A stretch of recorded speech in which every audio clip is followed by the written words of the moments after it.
Welcome to the Root of Power podcast, where I teach you how to step into your power, find alignment, and create a life that you love using holistic methods, interviews with industry leaders, and inspiring stories from people who know that true freedom is found within. I'm your host and health and wellness bestie, Amanda Chills, and I'm so proud of you for choosing to step into the root of your power.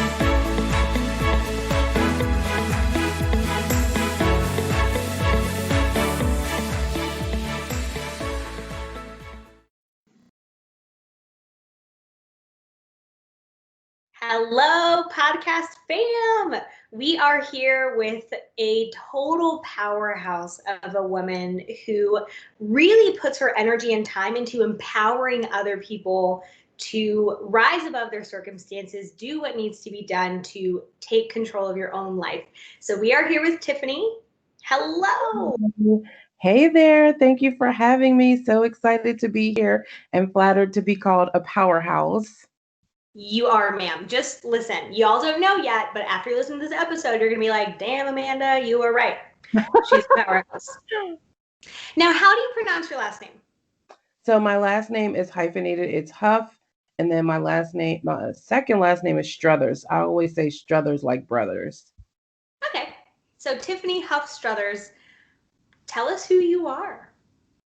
So I am an evangelist, and I carry out my work as an evangelist through being a coach and being a speaker and running a nonprofit organization and also this business. And ultimately, I am very passionate about helping women overcome their most traumatic or life changing setbacks and then sharing their stories and experiences to make impact and income. And so it's some obviously a large majority of my clients, I help write books, but as a storyteller, you don't have to do it through the pages of the book, right? You could start a business like I did. You could start an organization. You could become a speaker. And so I really work with women to help them get to the root of their message and work with them to help them get it out into the world so that they can bless others and live transformational lives. First of all, that's such a great elevator pitch. Like, that is very succinct and lovely. Why is your goal to help them spread their message? Why is that where you landed? Well, it's twofold. First, because that's what God told me to do, and He's the boss. But second, ultimately, it's because we learn from each other. And so I feel like if I bump my head at the top of the steps, then I owe it to you to tell you to duck before you get to the top of the steps, or you're going to bump your head too, right? So it's a way to pay it forward. And it also allows us to tap into the power and value of our experiences, right? If I've experienced something and then I share it and it could help you or 10 other people, why would I want to keep it to myself? Good question. That's something that I've been thinking about a lot in the last couple of weeks, is how humans exist in relation to one another. And I think that's one of the things, whatever year people are listening to this, it's coronavirus, everything is shut down, we can't connect. So perhaps if it's like 2050, what's up from the past? Right. So COVID has really, I think, forced people to take a lot of stock in their relationships, how they're prioritizing them, how they were not prioritizing them, why they're so necessary, what they gave people. And in my head, when I envision human beings, I think of us as only existing in relation to one another. And I heard a quote a long time ago that said, if nobody remembers you, you don't exist. And so if you don't put yourself out there and share your story, then you don't exist. And that's not a life that you're living. So I love that you are getting people to share their story. I would imagine that one of the very cool things that often comes out of sharing your story and owning it is that you make your own meaning from it. And that really, what I see, is such a healing space. It's a very healing space. Can you talk about that and maybe some of the clients that you've worked with? Obviously, don't share what you don't want to, but how you've seen them own their story find meaning in it and how that has helped the healing process? So yeah, I think that it's very challenging initially, especially when you're in your own head and you're doing it yourself, because a lot of what we need to heal from in the midst of that process, right? We might be feeling shame, we might be feeling guilt. We just really want to get through it and let it be over and move on with our lives and not have to deal with it anymore, right? I'm sure you've heard people say, I'm so glad I don't look like what I've been through. And so if you don't look like what you've been through, then people Yes. probably don't know you've been through it, right? Like when my neighbor read my book, she was just like, oh my God, Tiffany, I can't believe this is you.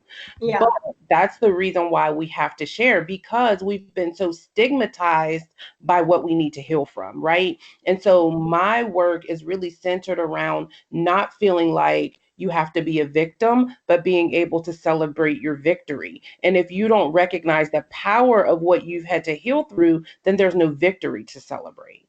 And so what I don't want you or anybody who's listening to me talk, hear me saying is like, this is about woe is me. It's definitely not about woe is me. It's about not even finding, it's about tapping into your power as a result of what you've grown through, what you've overcome, and how you've healed.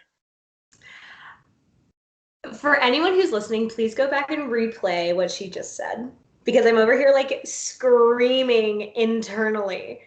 Um, yes to everything you just said. I'm sorry, that was so good. I need a second. But it's like, so here's the thing about it, Amanda, is that that's part of the work that I do, because again, for a lot of people, when you've dealt with something for a very long time, even when you're in the midst of or other on the other side of the healing, it's just like, okay, I'm done with that. I'm packing it up like a box, like when you get skinny, Yeah. like if you're overweight and you lose weight, it's like I'm done with those fat clothes. Anybody can have them. I don't want to see them ever again, Yeah. right? But, and I'm not saying you got to keep your fat clothes. Don't hear me saying that. But what I am saying is there is power in the journey that it took for you to get into the new clothes from when you were wearing those old clothes. And the person Yes. who was wearing those other clothes was still a valued person, was still a beautiful person, still has something to share with the world. So when you get to the point where you're ready to make that transition, you've got to be mindful and intentional about carrying the lessons with you, not Love. necessarily the burden, but pulling the lessons out so that they move into the future Yeah. with you and you don't get into a cycle of needing to buy new fat clothes again. Or need validation or That's right. sharing for to be a victim and to get the positive things that come from that. You get sympathy, you get attention, people feel bad for you, blah, blah, blah. Right. So what you're saying, the way it's translating in my head, and something I say often is that you have to dig the rot out. So those things are a burden because they're heavy and we don't always know how to carry them. And I love that something that's happening kind of recently in culture is that trauma is becoming defined not just as something that's like a big T trauma. I don't know if you've heard that term before, but it's not just a sexual assault or a car crash or a war. So there's so many things that just overwhelm your ability to cope That's that right. now being accurately defined as trauma because they have been this whole time. People were just ignoring them. So you are so right. Finding the lesson. And so one of the things I say often in my practice is you have to learn to put things down.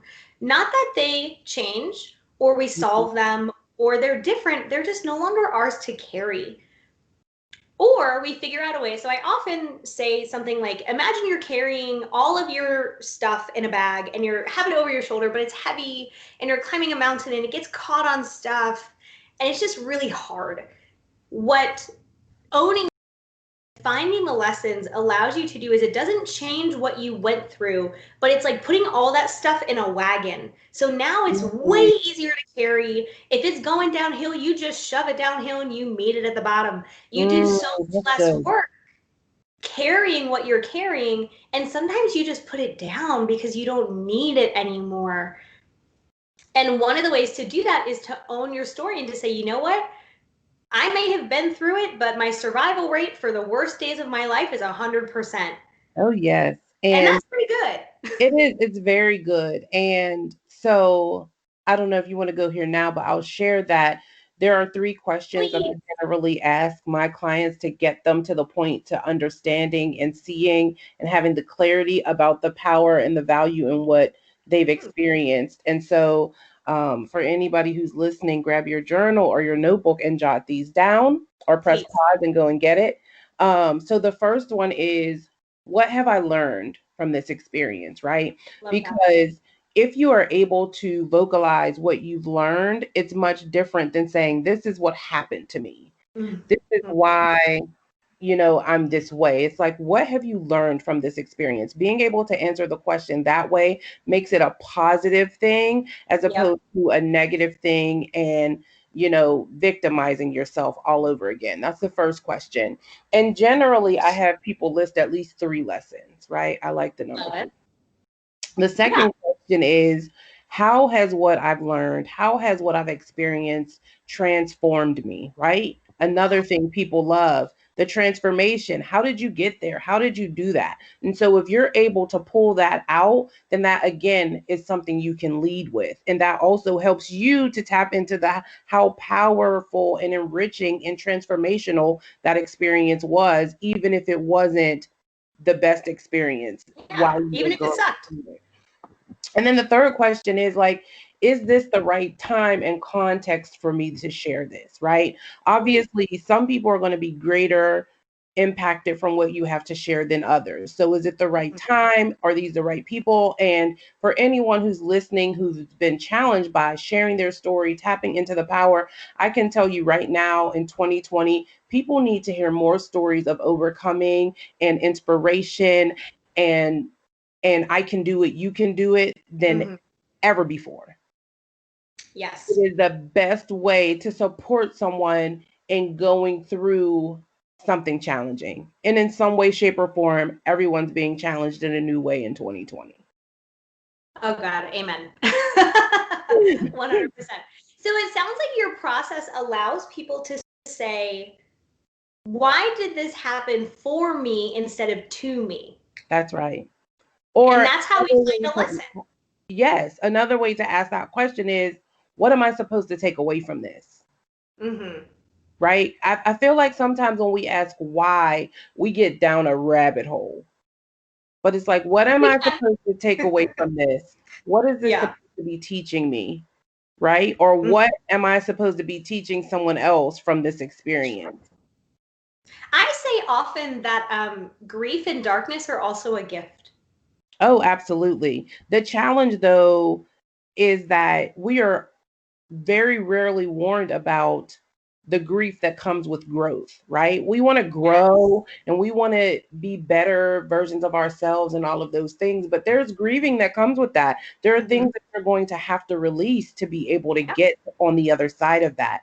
And one of my favorite examples of that is, and now is the perfect time to share this example. So it's Sure. fall, at least depending on where you are in the world, right? Yeah. Where I am right now, I can look out my back window and the leaves are beautiful. And Mhm. my husband will be talking about how we need to rake them up. And I'm like, but they look so pretty. But here's the point of what I'm sharing. So if you look out, the trees begin to release the leaves when they're the most beautiful, when the colors are bright and they're all of the different colors and they look so pretty. But really, this is the season when the tree is shedding things, right? And it to me is an indication from nature that sometimes we have to release beautiful things. And we don't necessarily like that, right? Because after the tree releases all of the beautiful leaves, they look bare, right? When it Mhm. gets cold and it starts to get dark earlier, and it's like the trees are so ugly and they look so like dead, for lack of a better way to say it, Yeah, right? they do. And sometimes that happens in our journeys. But the thing is, Mhm. if the trees were to skip the season of release, they would have no time to prepare for the next season, which is when the green leaves begin to come back. And so the same thing is true for us in our healing processes. Sometimes we're going to have to release things that are we think are beautiful in one season, but the process of healing is a process of unbecoming to become. So you have to Yes. unbecome the things that you thought were beautiful to become this new version of Yeah. beautiful. Like your new life is going to cost you your old life That's right. all the time. And it is, that's why change can be so hard. That So is I This can, is a good time to say, like, it sounds like you've learned this the hard way, right? So your new life cost you your old excuses, your old self, your old dynamics, your old conditioning. and it It's doesn't stop, right? Like I'm in no. another season Well, right it now can. where I was just telling my therapist, like I feel like so many of my relationships are coming to the season where it's like, obviously you don't throw friends away, but there's a lot of transition happening. Mhm. And initially, I was like all bummed out about it. But when I Mhm. take the time to take a step back, I can get excited because that means that some new things are about to grow, What right? a powerful So, perspective. right. And I can still appreciate what was with those relationships. I can still value those people. It's just the dynamic is a little bit different. Yeah. And I think to counter what you said a second ago, you said it doesn't stop, but it can. Everything is a choice. You Right. can make the choice to say, you know what? I don't want to grow. I don't want to do the work. This And is there's a very, right? So there's a fine nuance between I'm tired and I need to rest, and I'm too afraid to step into that version of myself. this is true. And I see people, because I'm a therapist, on the end of the spectrum that says, I can't do it. Or sometimes they don't know how. Sometimes it's a skills deficit, which is lovely. Listen, everything you want is on the other side of just learning a skill. That's right. Um, and sometimes it's I have this thing in my hand and it's miserable, but I know what to expect. And this thing over here, I think I'll be happy, but maybe I don't think I deserve to be happy, and it's still new and that's scary. And the misalignment that happens when you decide to stay is when you really when you start to decay. Right. And when And we it, start to feel like we're yeah, stuck. yes. And it causes such a misalignment in your soul. And that's when people get depression and they get anxiety and they become in the same patterns. And I'm just like, listen, you're not depressed. You're not doing the shit you need to do to live your life. Like, There's work. not that depression doesn't There's exist, work. right? Don't at me, people. Someone's going to be There's like, you don't believe definitely in work. depression. You're a therapist. Not what I said. So share your story and what you went through and how all these lessons kind of came organically for you. So that's like a loaded question, but I'll do my best to not have everybody here till tomorrow. So when I was a little girl, I grew up in like the American dream, right? Like two parent household, although there were three of us, not two kids. So I have an older sister and an older brother. My parents were married. They're like high school sweethearts, all of the things. And then just as easily as we were the quote unquote American dream, we became like the billboard for every epidemic for the Black community. So my mom started struggling with mental health issues. My dad got addicted to drugs. My sister was a teenage mom. My brother was in a gang. And just then there was me like in the corner reading the Babysitters Club. Right. And so I was the one thing that I had to hold on to was achievement because I was very smart, right? And my sister was also very smart, but she went boy crazy. So I was very smart and I became the one who had to prove everything for the family. And so I was very driven by achievement, right? Ooh, a Because burden. everything that was happening in my home was so all consuming that Mhm. nobody really had time for me. And they didn't need to because I was smart and I just did what I needed to do. And Yeah. that was easy, right?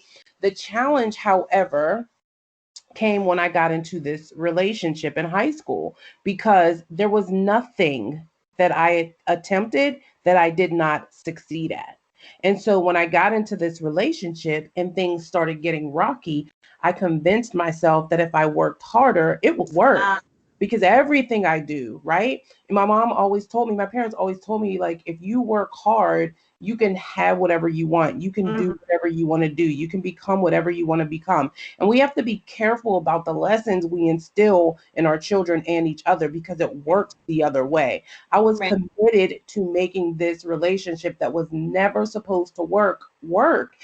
Even Mhm. when it became abusive, even when it was causing me depression, even when I was withdrawing from classes in college because I was just so overwhelmed, I was losing jobs, I was just relationships were becoming challenged. I was estranged from my family, and I was very young through all of this. We're talking like it didn't really start getting bad until like early college, but we were together from 11th grade until very early adulthood, mid 20s, right? And the reason why I stayed so long is because I was committed to succeeding. If I could make everything else work, there had to be a way that I could make this relationship work, and I was Right. wrong, right? And so then I had to shift into being committed to succeed without the relationship. And of Yeah. course, for that to happen smoothly, both parties have to be agreeable that the relationship should end. And in my case, Yes. that wasn't the case. So at this point, we have two children. I'm done with college, right? And, trying to build a life of success. And of course, the facade that I have, the successful life is there. Like I had the good jobs and the nice home and the cars, and my kids were gorgeous. And we took Yeah. nice family photos. But behind closed doors, I was struggling. I was literally dying on the inside. And Yeah. so when I finally got to the point where I said, like, this is enough, this is it wasn't we weren't agreeable to that, right? It was a very Well, tumultuous, you were. He was not. right. It was a very tumultuous breakup. And to the extent that like I moved out of the place that we shared together, like while he was gone. Like he came home and I was gone because I was just so afraid. Yeah. And then, as things continued to heat up, I was like staying with friends for like months at a time because I was like getting stalked and threatened and all of the things, right? And finally, I was just like, this is it. Like, I can't keep living out of grocery store shopping bags. I can't keep like moving my children around. I was like, I'm Yeah. going home. I'm going to stand up and, I want my life back. And it sounded good in theory. But again, it wasn't what he wanted. And so ultimately, one evening, he broke into my home with a gun and I was shot. And so it completely shifted the trajectory of my life. And yeah, my children at the time were 2.5 and maybe just shy of 1. So it was a So very, very traumatic and tumultuous and challenging time. And even more so because for as much as for as many negative things we experienced, he was my first love. We grew up together. We had children together. So it was a very tough thing to deal with. yeah. Very tough thing to deal with because, like we talked about, when you have to release those things and it's been something that you've ultimately dealt with for so long, Mhm. it's tough. But it got to the point where I knew there was more to life for me. I knew there was more to life for my children. And in the moment that I was facing the barrel of that gun, I was just like, stand up.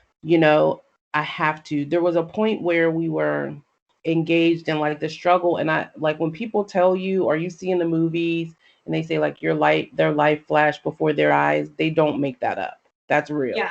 Like I stared at that gun and I saw like myself graduating from high school and like me breastfeeding my son in the hospital and I just saw all of these Yeah. memories. It was I don't know. It was a transformational, very challenging thing. And even when I share about it now, it's almost like I've lived two lives. Before and after. Yes, because now I'm so far removed from it.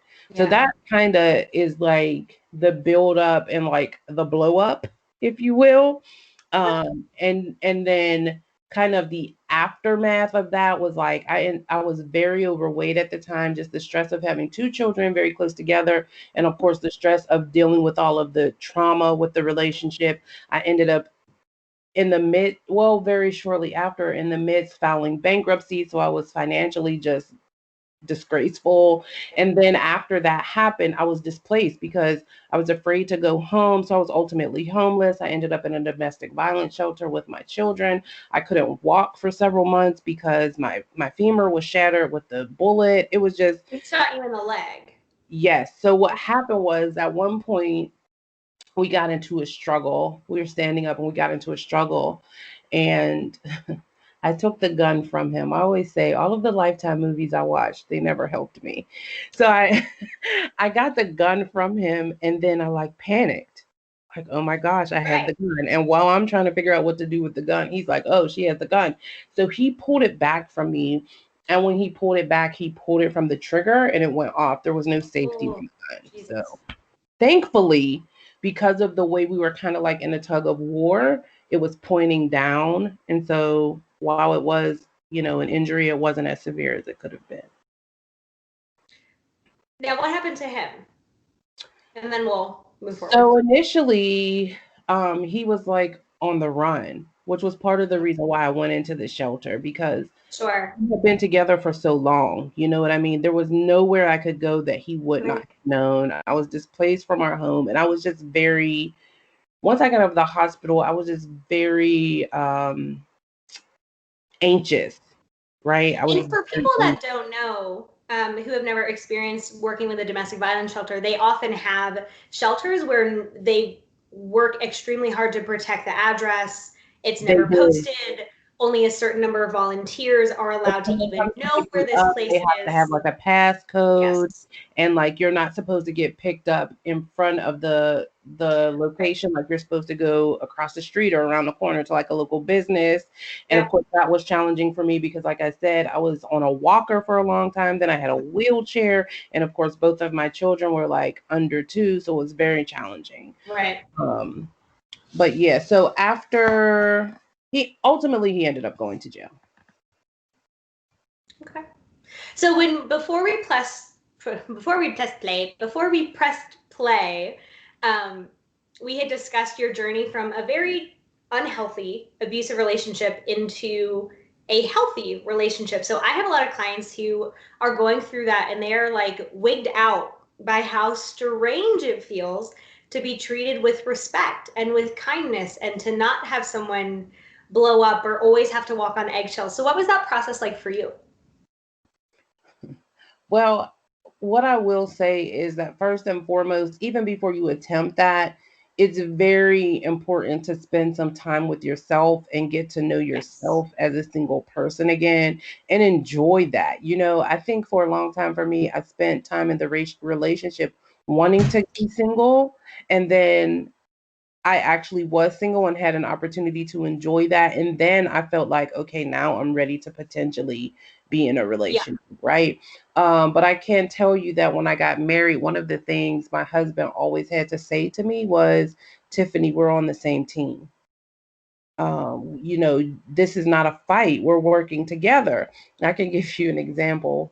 He and I Yeah. always say this story. He thinks it's funnier than I do, but I can laugh about it now. So we have a game room in the basement, and one of our neighbors was getting new furniture, and he was like, I have this couch. I want to give it to you for the boys. They'll have it in the basement, blah, blah, blah. So I'm like, perfect. So we're moving this couch, my husband and I, and the couch is huge. So when it Yeah. gets ready to go into the basement door, we kind of got it jammed halfway in and halfway out. And so my husband's like, okay, Tiffany, you need to do XYZ.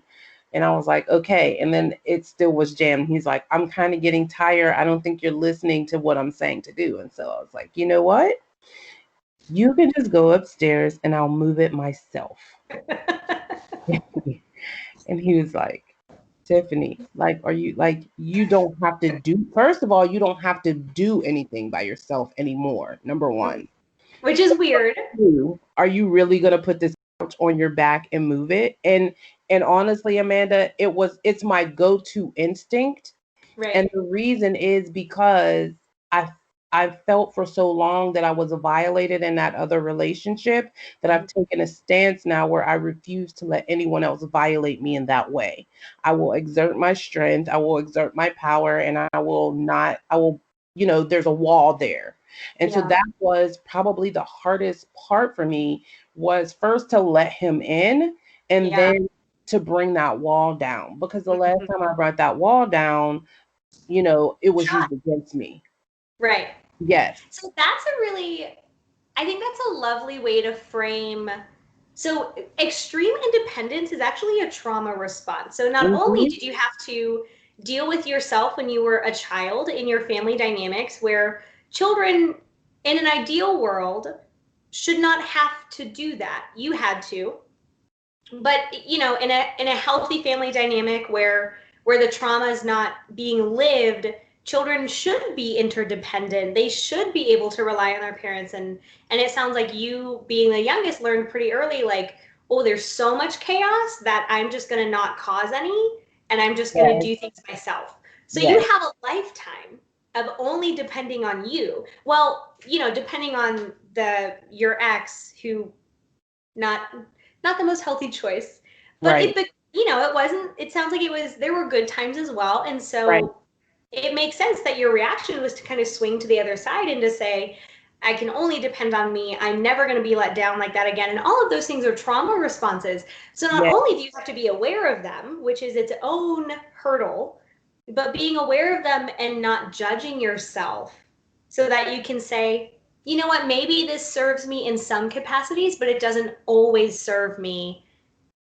Is this one of those instances? exactly. And that I learned from committing to therapy, but Mm, also I learned from not taking offense to when my husband would say things to me, like being able to accept constructive criticism without feeling like I was being torn down. And yeah. also learning to pause and Yes. respond as opposed to reacting. Mm-hmm. That sounds probably like something very simplistic, but like you said, when it's a trauma response, it's different. Most of the things that, and I tell this to everyone, anything I ever talk about is simple. It is not easy. It's not easy, especially the way our brains get wired when we have a behavior that protected us, because Mm-hmm. our little gremlin brains are lazy and they love patterns, and all it cares about is keeping our meat sack alive, not necessarily about anything else. It will say, oh, this thing saved my life once. I'm going to use it forever now. That's right. But the problem when we build those kinds of walls is that not only do you keep the bad stuff out, you have the potential to keep the good stuff out Right. too. Well, you do, because you can't have one without the other. You can't have sadness without joy. You can't have laughter without crying. It's always a spectrum. And if you shut yourself off from one, you shut yourself off from others.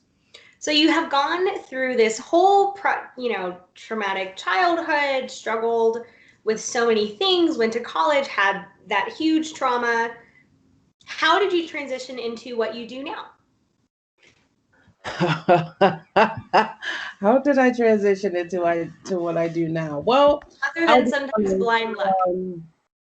it in the midst of everything that was going on, because of who I became, just in the midst of growing up that way, I was always the one who was doing well, right? I was the one who graduated high school and went to a good college. And I got the scholarship that my parents always said I would work hard and get a scholarship. And Yeah. then I was the one in the family who got good jobs and did all of these things. So I was always the go to for help when people needed help in transitions, like a resume, or they were looking for a job, they came to me, right? So Hmm. I was a life coach before I was a life coach.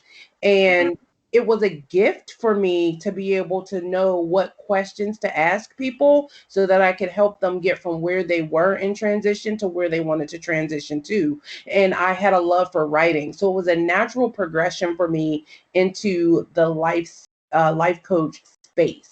And at the time, I didn't know that's what it was, but that's kind of how the transition started. I was helping people. I was life coaching people through recreating their resumes, which ultimately was helping them recreate their lives after job loss or being fired and wanting to do something else, and helping them to understand how all of their skills and experiences could parlay into something else. That's how Yeah. it started. And I was doing that in high school and in college a lot.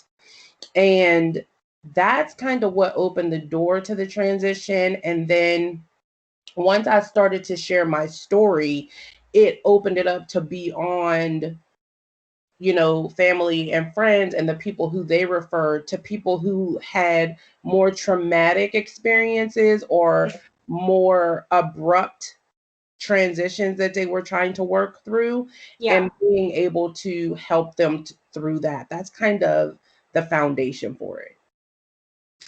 So you have written a book, you have a journal, you have a podcast, you do the coaching. Which came first? Which is your favorite? So which came first? Actually, what I did. Well, I would say in all of those things, probably the book came first, right? In the book, interestingly enough, the seeds for that book were planted when I was in that shelter. I had this legal pad that I carried around, and I was just so in awe of the fact that I was in the situation that I was in and the things that were happening in the shelter. And I would tell the women every day, like, when this is over, I'm going to write a story about this. And what happened even then, Amanda, was for me, it was just like something I said. I always knew I would be an author, but I didn't really want that to be the book I wrote because I didn't want to be the domestic violence girl. But what happened in the midst was it gave all of us something else to hold on to in that time, right? So I wrote the book 10 years to the date almost of what happened to me. So it took a while for me to get there. But before I wrote the book, I was blogging for a while. So I would say that blogging is what what led me into all of the other things that I do. Is how I started to build community, how I started to make connections with more women that I didn't necessarily know or who weren't like friends of friends. Yeah. And then it just transitioned from there. So it sounds like so I'm not very religious, but I do think Christianity has some really good quotes. And one of them that I like is you don't have to see the whole staircase, you just have to take the first step. And that sounds like something you've done along the way is you're like, well, I'll do this next thing and I don't really know where it's going, but I feel good about it. This feels in alignment with me, so I'm just going to keep walking and good stuff happens. Well, I'll be completely honest with you. My faith is in large part why any of this has been done, right? When people ask me, like, what's your why? First of all, it's because this is what God is telling me to do. And I can be also very transparent in saying that God and I were in tug of wars about this for a very long time. I did not want to do a lot of the things that he was saying this is what I needed to do, but I recognize now that he knew what he was talking about. But yes, sometimes the universe just keeps throwing stuff at you and it's like, take this route. if I did not have my faith, I probably wouldn't be doing any of this. Not even probably, I wouldn't be doing any of this. Who knows where I would be if I didn't have the relationship with God that I have. So definitely, yes. More often than not, it's been a faith walk. And I can also say too that my trauma response and my need to control has delayed the amount of time that it's taken me to get to this point, because it's like, oh, take this step and then not know what's happened and not be able to calculate it. I think not. I'll just stay over here where it's comfortable and people think I'm doing amazing because I have a quote unquote good job and I'll figure it out. But because it was so out of alignment with who I was created to be, I was miserable. Yes, your comfort zone is I actually call it the misery zone Oh my because God. that's all it is. It was That's all it miserable for me. And that's not any type of jab at anybody who has an amazing career and knows it's where they're supposed to work and serve. But I knew very early on that it was not my path, and I tried for way too long to force it. My favorite space, so well, one of my favorite and my most hated space is where I watch people who know they are miserable. They're doing the same stuff. They're like, something is so wrong. And they may know what it is. Sometimes they don't. But when they're in that space, I'm just like eating popcorn, like, this is the best movie I've ever seen. Because I know the next step is I need to do something about this. And then I'm like shoving popcorn in my mouth and I'm like, this is the best thing ever. And it's like, people don't change until they're miserable enough. And that takes a certain amount of acceptance to say, shit, like, I don't really know where this is going, but I'm willing to have faith in myself enough to say, I can do the next thing, and then I can do the next thing. That's right. And you just keep doing next things until you look back and you're like, holy crap. I did the thing. all the things. Like, and I tell people all the time, and this sounds like something you would probably agree with. Like, everything is simple. Not many things are easy, but it's simple. Like, you built a business, so you wrote a book and you wrote a journal and you coach people and you do a podcast. Like, that's only four things. Now there's things within those things, but realistically it's only like four things. And none of those things are incredibly hard. Like, they're not, like, the opposite of simple isn't like complicated, but they're not easy. Yeah, and I think that it's because we're in our heads that it's complicated, Mhm. right? The Yes. clarity comes in the doing, is what one of my coaches always Mhm. told me. The more you do, the more clear you get. And Yep. that doesn't mean that it's going to be smooth sailing. Obviously, we learn when things don't go the way we plan them to, and we Right. course correct and we keep doing the next best thing. So it's Hmm. literally what you said, one foot in front of the other. You can't Yeah. see the whole staircase, but at least you can see the next step, and you have to be willing to take it, or you will Yeah. always be in the same spot. Right. And that spot is miserable. And if you hate something, pivot. Just That's right. pivot. Do something until you hate it or it doesn't work, and then do something else. I And always say you would much rather be at the bottom of the right ladder than at the top of the wrong one.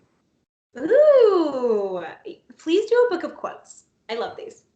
Um, yeah, that is very true. Like, better that you create your own life and you are empowered to do so than you're handed what you get. And that's also perpetuates a victim mentality where people say, Uh, "Ooh, but this happens," and it's that's like, right. homie, you need to go happen to life. Like, you're letting life Woo! happen You to need to you. Like, happen to life. go happen to life. And then once people start, and I swear they take one step and then they're like, "Oh, this was so easy," and I'm just like, I know. Yes, yes, it is. So Mm-hmm. you do. Tell us about what you do and how to connect with you and what it looks like with the work that you do, because coaching comes in so many forms. So So the work that I do through the Tiffany Huff experience is twofold. So I work with authors and aspiring authors to help them break through the myth of writer's block, get their books written, and build a business, ministry, or lifestyle with their story. That's one part of it. I also work with women to help them get clear and make sure they aren't getting stuck as they're building whatever is being love built through it. their stories. And Now, so do you? Oh, sorry. sorry, go ahead. Oh, I was going to ask if you normally self-publish or if you tend to go No, through no, publishers. I self-published, and I teach my clients to do the same. What was that journey like? It's actually not as challenging as you think it is. The self-publishing piece to me is not the hard part. The challenging part is doing the work and interviewing your editor and making sure you have good synergy with your editor so that your story, as it's being edited, is still maintaining your voice and your tone and the perspective that you want to have. Right? It's about taking your time and looking for the right person to develop your cover so that when someone sees the cover, it speaks to your story properly and it has a part of who you are in it, right? As opposed to just taking your stuff and giving it to people and allowing them to do with it what you will. I always tell Yeah, my clients that your story is like your baby, right? You don't take your baby to any child care provider for your baby to be nurtured and expect your right. baby to grow healthy and strong. And so it's really about that process. Once the book is written, you don't just go like hands off. You have to be Yeah. very hands on and intentional about who you allow access to what you're trying to birth into the world. And I would imagine now, because the publishing world is changing, that there are many freelance publicists, editors, graphic designers, people who are either still in that world and freelancing, or people who have left that world because freelancing is allows them more creative license or pays better, or whatever people do to follow their dreams. But so it I would imagine, like, there's a lot of people to choose from. There are a lot of people to choose from, and that's why you have to do your due diligence Mm, and do your research and take your time and not rush the process, right? Like I tell people all of the time, you need to consider an editor the way you would like if you were on a dating app and you were trying to consider who you wanted to date. And you yeah. have to interview them and have some conversations before you like pay them your money and give them your book. You know, Yeah. you have to do that with everybody that's going to be involved in the process, from your coach to your editor to your cover art designer to if you're going to use someone to help you with the self-publishing process, even that person, because there are certain nuances to how you list your book and how you describe your book that determine, you know, how successful it will be once self-published. Yeah. Interesting. So you work with women personally and also if they are building a brand or a business and writing books. Right. How do And people find? ultimately, I work with women who are storytelling because not everybody tells their story via a book.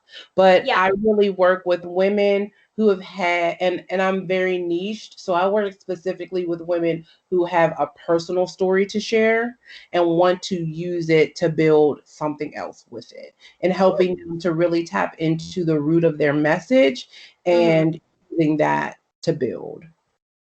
And there's, I'm sure, a ton of women because we all have stories, That's right. you know? All of us do. We do. I love this. How do people find you? So people can find me all over the internet: Instagram, Facebook, Twitter, YouTube at the Tiffany Huff. And my website is tiffanyhuffexperience.com. And my podcast is the Bounce Back Blueprint. And it's all over all of the platforms where you listen to your podcast: Apple, Google Play, Spotify. Why the bounce back blueprint? Well, the reason why the podcast is called the Bounce Back Blueprint is because it's really about me helping, again, that particular woman who is trying to rebuild following that trauma. So I start with the journey of helping her rebuild herself and then take her into the process of clarifying her message, breaking through writer's block, and building that blueprint, or excuse me, building that business. So it's the blueprint to get you to bounce back and be the holistic woman that you were created to be, with your strong inner self and outer self. And now you have two books. What are those called and where do people find them? Both can be found on Amazon. One is called 30 Day Stay, one woman's story of healing from heartbreak, finding hope in homelessness. And that is the one that's about what we talked about with the shelter and everything. And then the other one is called Empower Moments, and it is a 31-day devotional for the everyday woman. So it's a short, inspirational piece that you can read each day. It has a prayer, it has an affirmation, and it has some writing prompts that you can use just to have that moment in the day where you're prioritizing yourself and empowering yourself to live out loud. And then I also founded and run a nonprofit that's called When She Thrives. And through When She Thrives, I work with, in addition to the other things we do, I work with small cohorts of single moms and help them to do the same process of writing and self-publishing their stories. And we do that in anthologies. So we have now 3 volumes of Scenes from a Single Mom, and you can find those on Amazon as well. All of those things are so beautiful. What a gift your grief gave you.